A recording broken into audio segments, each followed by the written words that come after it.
Hello everyone, welcome back to illume biology class number 340। और infertility के topic को ही आगे बढ़ाते हुए हम लोग आज वापस डिस्कशन करेंगे ART यानी असिस्टेड रिप्रोडक्टिव टेक्नोलॉजीज़ के बारे में। इसका पिछला पार्ट यानी ART1 जिसमें हमने डिस्कस किया था अबाउट इन विट्रो फर्टिलाइजेशन। तो इन विट्रो फर्टिलाइजेशन के ही टॉपिक को हम यहाँ पर और आगे की तरफ लेकर जाएंगे। आपसे रिक्वेस्ट है कि इस वीडियो को देखने से पहले जो इन विट्रो फर्टिलाइजेशन पे जो पहला वीडियो था यानी ART फर्स्ट वाला वीडियो उसको ज़रूर देखो, क्योंकि इस वीडियो में भी हम IVF यानी टेस्ट ट्यूब बेबी से रिलेटेड जो कंसेप्ट्स हैं उनके बारे में यहाँ पर और स्टडी करेंगे। तो हमने शुरुआत की थी कुछ ऐसे कि ART यानी असिस्टेड रिप्रोडक्टिव टेक्नोलॉजीज़ वो सारी मेडिकल टेक्निक्स हैं जिनको यूज़ किया जाता है टू ट्रीट इनफर्टिलिटी। इसमें बेसिकली 3 टेक्निक अपने को पढ़ना है: in vitro fertilisation, gamete intrafallopian transfer GIFT और आर्टिफिशियल इंसेमिनेशन टेक्निक यानी AIT। तो IVF मैंने पिछले वीडियो में शुरू किया था और इस वीडियो में भी हम IVF के ही फर्दर डिस्कशन करेंगे। चलिए अब हम देखते हैं कि IVF के इंडिकेशंस क्या क्या है, यानी किन किन केसेस में हमें IVF करना चाहिए। देखो, अब इनफर्टिलिटी के कॉजेज़ बहुत सारे हैं। हमने जो इनफर्टिलिटी के जो पहले वीडियोस रिलीज़ किए थे उसमें हमने बात की थी मेल इनफर्टिलिटी के कॉजेज़ की, और एक और वीडियो में हमने बात की थी फीमेल इनफर्टिलिटी के कॉजेज़ की। तो उन वीडियोस को भी आप देखो, उनसे आपको और अच्छे से ये इंडिकेशन से समझ में आएंगे। जैसा आपको इस पिक्चर में दिख रहा है कि इस पिक्चर में हमने एक ब्लॉक्ड फेलोपियन ट्यूब दिखाई है यहाँ पर। तो फेलोपियन ट्यूब के ब्लॉकेज की वजह से बेसिकली क्या होगा कि जो ओवम फॉर्मेशन होता है, ये ओवम फॉर्मेशन यहाँ से फेलोपियन ट्यूब में आ जाता है, बट ये फिर फर्दर आगे मूव नहीं कर पाता।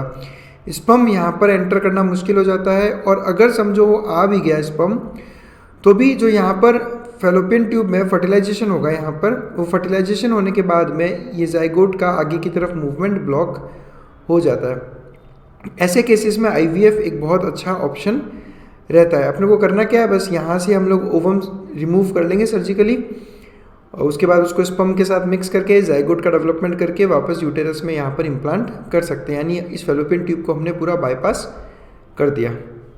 तो ब्लॉक्ड फेलोपियन ट्यूब एक इंडिकेशन है IVF का। उसके अलावा वो केसेस जिसमें स्पर्म काउंट काफ़ी कम हो, या फिर स्पर्म काउंट जो है वो क्वालिटी में काफ़ी reduced quality of sperm present हो, तो ऐसे केसेस में भी हम IVF कर सकते हैं। या फिर ऐसे फीमेल्स जिनमें ओवम प्रोडक्शन नहीं होता, कोई ना कोई इश्यू है ओवरी के साथ में जिसकी वजह से ओवम प्रोड्यूस नहीं हो रहा, तो ऐसे केसेस में हम एक डोनर यूज़ करेंगे। अब जैसा हमने पिछले वीडियोस में भी डिस्कस किया कि डोनर हमेशा अज्ञात यानी एनोनिमस होता है, जिसके बारे में ना तो रेसिपिएंट को बताया जाता है और ना ही डोनर को बताया जाता है। रेसिपिएंट को पता नहीं होता कि डोनर कौन है, और डोनर को ये पता नहीं होता कि उसका गैमेट किसको डोनेट किया गया है। या फिर ऐसे मेल जिसमें स्पर्म प्रोडक्शन नहीं हो पाता, उस केस में भी हम एनोनिमस डोनर यूज़ करके IVF टेक्निक से प्रेगनेंसी अचीव करवा सकते हैं। चलिए अब IVF से रिलेटेड कुछ बहुत इंपॉर्टेंट कंसिडरेशंस मैं यहाँ पे डिस्कस करूँगा। पिछले वीडियो में हमने डिस्कस किया था अबाउट द एंटायर टेक्निक। अब उस एंटायर टेक्निक से रिलेटेड कुछ इंपॉर्टेंट कंसिडरेशंस है, उनको देखो यहाँ पर। सबसे पहला सवाल ये है कि सर जब IVF होता है तो IVF में जाइगोट का डेवलपमेंट होता है, ठीक है, फिर एम्ब्रियो का फॉर्मेशन होता है, बाद में उस एम्ब्रियो को ट्रांसफ़र किया जाता है या तो फेलोपियन ट्यूब में या फिर यूटेरस में। हम ये सब चीज़ें पिछले वीडियो में देख चुके हैं। तो सर कितने एम्ब्रियोज का जो है टोटल ट्रांसफ़र किया जाता है। अब देखो कैसा है कि अगर मैं एक सिंगल एम्ब्रियो का ट्रांसफ़र करूँ तो इस बात का श्योरिटी नहीं है कि वो एम्ब्रियो वहाँ जाकर डेवलप होगा ही होगा, इसलिए कभी भी एक सिंगल एम्ब्रियो तो ट्रांसफ़र करना पॉसिबल नहीं हो पाता। इसलिए क्या होता है कि हम मल्टीपल एम्ब्रियो को ट्रांसफ़र करते हैं, खास करके अगर हम ओल्डर वुमेन की बात करें। देखो IVF वगैरह ये जो टेक्निक्स होती है ये थोड़े उन्हीं वीमेन में की जाती है जिनका थोड़ा एज ज़्यादा हो, क्योंकि वही in most of the cases natural conceive नहीं कर पाते, तो उनमें मेनली IVF यूज़ होता है। तो ओल्डर वुमेन में इम्प्लांटेशन का रेट कम रहता है काफ़ी, इसलिए ज़्यादा नंबर ऑफ एम्ब्रियोज ट्रांसफ़र किए जाते हैं ताकि उनमें से एटलीस्ट कोई ना कोई जाकर इम्प्लांट हो। पर इनकी भी स्पेसिफिक गाइडलाइंस है जो डॉक्टर्स को फॉलो करनी पड़ती है। वो इसलिए करनी पड़ती है कि समझो मैंने मल्टीपल एम्ब्रियो ट्रांसफ़र किए, एंड व्हाट इफ़ ये मल्टीपल एम्ब्रियोज जाकर वहाँ पर इम्प्लांट कर जाए और कंप्लीट डेवलपमेंट होने लगे। इसलिए आपने सुना होगा कि आईवीएफ के काफ़ी केसेस में आपने सुना होगा कि ट्विंस हुए।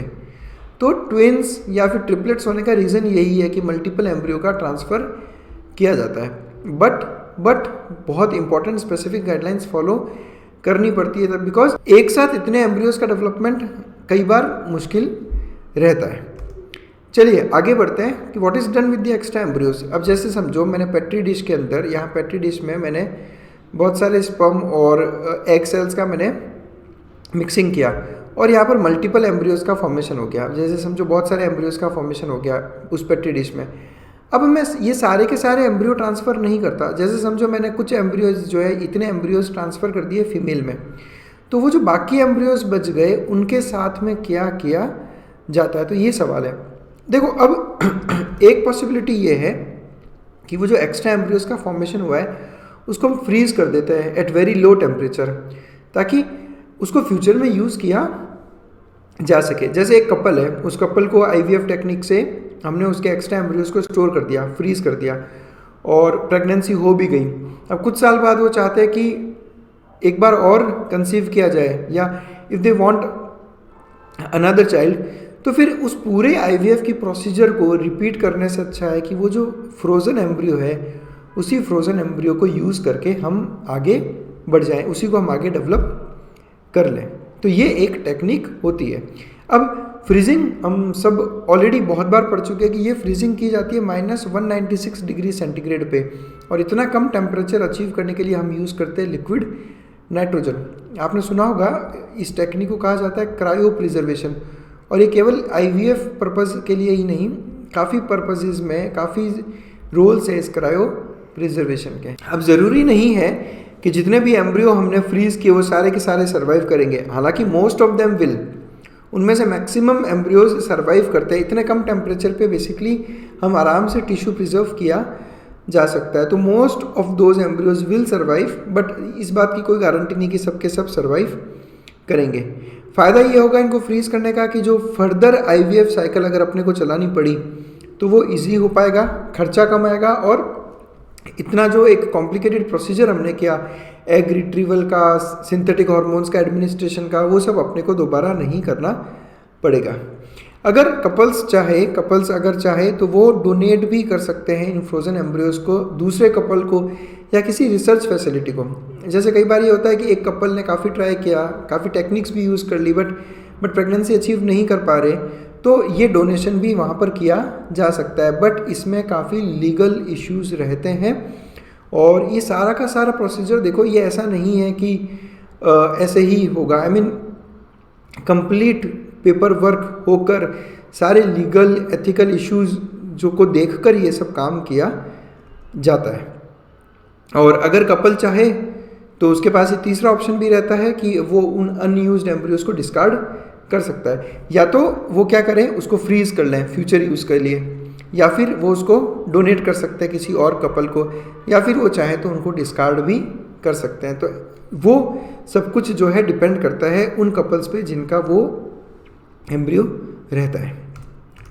अब ये बहुत अच्छा आर्टिकल, इनफैक्ट जब मैं इस वीडियो को प्रिपेयर कर रहा था, जब मैं कंटेंट ढूंढ रहा था इस पर, उसी दौरान मुझे एक बहुत अच्छा आर्टिकल मिला। ये लेटेस्ट हैपनिंग है। ये लेटेस्ट हैपनिंग है कि यूएसए के अंदर 30 साल पहले एम्ब्रियोज को फ्रीज किया गया था, और 30 साल पहले जो एम्ब्रियोज फ्रीज किए गए उन एम्ब्रियोज को यूज़ करके ट्विंस का बर्थ हुआ।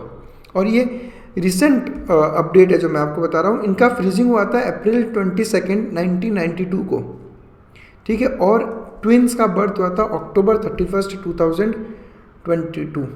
तो ये जस्ट रिसेंट ही हुआ है ये सब। तो ये मैंने आपको इसलिए बताया बिकॉज जैसे हमने अभी कहा ना कि इनको फ्रीज़ किया जाता है, तो आपके मन में सवाल आ रहा होगा कि सर ये एम्ब्रियोज कितने लंबे टाइम तक फ्रीज़ किए जा सकते हैं। तो ये आपके सामने उसका सबसे परफेक्ट एग्जांपल है कि 30 साल बाद भी ट्विंस का बर्थ हुआ है उन फ्रोज़न एम्ब्रियोज की हेल्प से। चलिए फिर और आगे बढ़ते हैं, हम आईवीएफ के बारे में और डिस्कशन करते हैं। देखो आईवीएफ, अब सबसे पहला सवाल ये आता है कि सर ये जो एक टेक्निक है डेवलप की गई, ये मेडिकल फील्ड में मिरेकल की तरह था, और इस मिरेकल को परफॉर्म करके दिखाया है पैट्रिक स्टेप्टो, रॉबर्ट एडवर्ड्स और जीन पर्डी ने, ठीक है, और इसके लिए नोबेल प्राइज़ भी अनाउंस किया गया था 2010। तो जो नोबेल प्राइज़ मेडिसिन है 2010 का, वो IVF के फाउंडर्स के लिए ही था। तो ये लोग बहुत बड़ा एक रेस्पेक्ट डिजर्व करते हैं in the field of medicine. Patrick Steptoe, Robert Edwards और जीन पर्डी। चलिए फिर चलते हैं, हम एक न्यूज़ आर्टिकल की तरफ चलते हैं। Meet Louise the world's first test tube arrival super babe. ये है लुई जॉय ब्राउन और ये दुनिया की पहली टेस्ट ट्यूब बेबी। ये दुनिया की पहली बेबी जिसका बर्थ हुआ था इन विट्रो फर्टिलाइजेशन से, और ये बात जुलाई 25, 1978 इंग्लैंड की है। 1978 यानी अभी चल रहा है 2022, तो 22 + 22 44 ईयर्स पुरानी बात है ये। तो आप सोच सकते हैं कि हमने IVF टेक्निक आज से 44 ईयर्स पहले डेवलप कर ली थी। It was a big achievement. अब बात करते हैं इंडिया की, भारत की अगर हम बात करें तो ये आपके सामने जो तस्वीर है, ये तस्वीर है मिस कानुप्रिया अग्रवाल की। दुर्गा नाम है इनका, और ये इंडिया की पहली टेस्ट ट्यूब बेबी है जिनका बर्थ हुआ था अक्टूबर 3, 1978 पे। मैं वापस जाना चाहूँगा पीछे। देखो, पहला टेस्ट ट्यूब बेबी इस पूरी दुनिया में था जुलाई 25, 1978, और इंडिया में था अक्टूबर 3, 1978, यानी कि सेम ईयर, यानी कुछ ही दिनों के बाद इंडिया में भी पहला टेस्ट ट्यूब बेबी का बर्थ हो चुका था। कानुप्रिया अग्रवाल इनका नाम है, और ये दुनिया की सेकंड टेस्ट ट्यूब बेबी है। यानी भारत के लिए ये एक बहुत बड़ा अचीवमेंट है, भारत की मेडिकल फील्ड के लिए बहुत बड़ा अचीवमेंट है, और कुछ ज़्यादा डिफरेंस भी नहीं था फर्स्ट टेस्ट ट्यूब बेबी और सेकंड टेस्ट ट्यूब बेबी के वक्त में। तो बहुत बड़ा अचीवमेंट, और इस अचीवमेंट को हासिल किया था डॉक्टर सुभाष मुखोपाध्याय या डॉक्टर सुभाष मुखर्जी ने, जो वेस्ट बंगाल के थे, और एक बहुत गर्व की बात थी ये इंडिया के लिए। बट यहाँ पर एक कॉन्फ्लिक्ट है। ध्यान से सुनना, जो मैं आपको एक बात समझा रहा हूँ।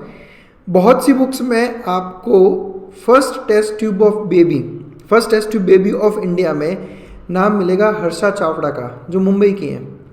बहुत सी बुक्स या बहुत से आर्टिकल्स में आपको मिलेगा कि Harsha Chawda from Mumbai is the first test tube baby, और इनका बर्थ हुआ था अगस्त 6, 1986 में। ठीक है, तो she is not the first test tube baby, वो इंडिया की सेकंड टेस्ट ट्यूब बेबी थी। ये इंडिया की सेकंड टेस्ट ट्यूब बेबी थी। कानुप्रिया अग्रवाल इंडिया की फर्स्ट टेस्ट ट्यूब बेबी थी, और इसका श्रेय जाता है डॉक्टर सुभाष मुखोपाध्याय को। बट फिर सवाल ये आता है कि सर ये कॉन्फ्लिक्ट क्यों? तो ये कॉन्फ्लिक्ट के पीछे एक काफ़ी शर्मनाक बात है जो मैं आपके साथ यहाँ शेयर करना चाहूँगा कि जब 1978 में जब डॉक्टर सुभाष ने IVF टेक्निक डेवलप करके मिस कानुप्रिया अग्रवाल का बर्थ करवाया, तब गवर्नमेंट ने और एक कमिटी सेटअप कर दी, और लोगों ने सोशल इश्यूज़ बनाए, रिलीजियस इश्यूज़, एथिकल इश्यूज़ बनाए इस टेक्निक को लेकर, और खुद गवर्नमेंट ने, चाहे वेस्ट बंगाल की भी गवर्नमेंट और सेंट्रल गवर्नमेंट, इस चीज़ के अगेंस्ट हो गई। और इस पूरी कमेटी ने डॉक्टर सुभाष को किसी भी इंटरनेशनल कॉन्फ्रेंस में जाने से या अपनी इस टेक्निक को लोगों के सामने लाने के लिए मना किया गया, और मतलब काफ़ी बड़ा कॉन्फ्लिक्ट है। अब एग्जैक्ट सच्चाई किसी को मालूम नहीं, बट ये है कि इतने अच्छे अचीवमेंट के बावजूद भी डॉक्टर सुभाष को इस चीज़ का क्रेडिट नहीं दिया गया, और जिस वजह से इन्होंने सुसाइड कर लिया था 1981 में। जिस तरह का उनके ऊपर प्रेशर डाला गया via government and the public, और इनके मेडिकल कैरियर पे भी सवाल उठाए गए थे, तो उस चक्कर में डॉक्टर सुभाष ने सुसाइड कर लिया था। फिर बाद में जब हर्षा चावड़ा का बर्थ हुआ 1986 में, यानी कि करीब 8 साल बाद, तब इनको इंडिया की फर्स्ट टेस्ट ट्यूब बेबी से रिकॉग्नाइज किया जाने लगा। बट देन उसके बाद मेडिकल जो फील्ड है, उन्होंने डॉक्टर सुभाष मुखर्जी के रिलेटेड जितने भी इन्होंने डॉक्यूमेंट्स और मिस कानुप्रिया अग्रवाल के बर्थ से रिलेटेड जो भी सुभाष जी की जो रिसर्च थी, उनकी स्टडी की, और फिर उन्होंने रिकॉग्नाइज किया कि नहीं, हर्षा चावड़ा नहीं, डॉक्टर सुभाष ही थे जिन्होंने इंडिया में फर्स्ट टेस्ट ट्यूब बेबी का बर्थ करवाया। और तब जाकर अब हम इस बात से भली भांति जानते हैं कि कानुप्रिया अग्रवाल ही फर्स्ट टेस्ट ट्यूब बेबी थी, और बाद में सुभाष जी के मरने के काफ़ी सालों बाद में इनको इस पर्टिकुलर चीज़ के लिए रिकॉग्निशन दिया गया। ये सबसे बड़ा प्रॉब्लम है जो हमें कई बार इंडिया में रहते हुए फेस करना पड़ता है। इतने बड़े अचीवमेंट के बावजूद भी डॉक्टर सुभाष को जीते जी वो रिकग्निशन नहीं दिया गया। तो बस that's it. Thanks a lot for watching us, stay connected with us. Next video हम लोग अबाउट ART3 ज़रूर बना रहे हैं, जिसमें हम लोग बात करेंगे अबाउट गैमिट इंट्राफेलोपियन ट्रांसफ़र और सरोगेसी के बारे में। Thanks a lot for watching us.